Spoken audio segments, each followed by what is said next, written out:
এই দেশে যারা এই ফ্যাসিবাদের সব থেকে কাছের সহযোগী, জাতীয় পার্টির কথা নাই কেন? জাতীয় পার্টি কি দুধের ধোয়া? বিনা ভোটের এমপি জাতীয় পার্টি হইছে না? এই আওয়ামী লীগের সাথে তারা থাইকা ফ্যাসিবাদকে তারা সব সর্বোত্তক সহযোগিতা করছে না? এখন পর্যন্ত তারা বলতেছেন এই সরকারের বৈধতা নাই, তাহলে নাই কেন জাতীয় পার্টির নাম? নাম্বার 2, এই যে নামে বেনামে 14 দল আওয়ামী লীগের সাথে, যখনই আওয়ামী লীগ কোনো বিপদে পড়তো কিছু, আসলে এরা তো বামপন্থী দল না, এরা হলো ভারতপন্থী দল। বাংলাদেশে তো বামপন্থী সাকিব ভাইদের দলও বামপন্থী আছে, মাহমুদুর রহমান মান্না ভাইদেরও বামপন্থী দল আছে। কই, তারা তো বাংলাদেশপন্থী রাজনীতি করে আজীবন, নাম দেয় বামপন্থী, কাজ করে ভারতপন্থী।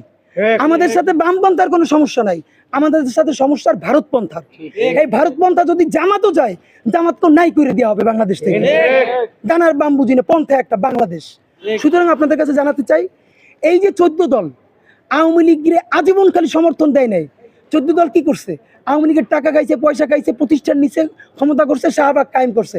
এই 14 দলের নাম এখানে থাকবে না কেন? তাদের ব্যাপারে তদন্ত শুরু হবে না কেন? এটাও তাদেরকে বিবেচনায় আনতে হবে।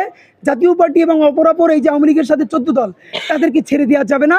তারা কিন্তু এই গণহত্যায় উস্কানি দিয়েছিল। প্রমাণ, খুনি হাসিনা সর্বশেষ যে মিটিংটা করেছিল জুলাইয়ের মধ্যে সকল রাজনৈতিক দল, তখন খালি আওয়ামী লীগের সাথে করছে নাকি 14 দলের সবার সাথে করছে?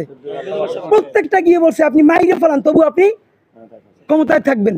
তখন খালি হাসিনা পালাবে না, প্রত্যেকের বিচার করতে হবে।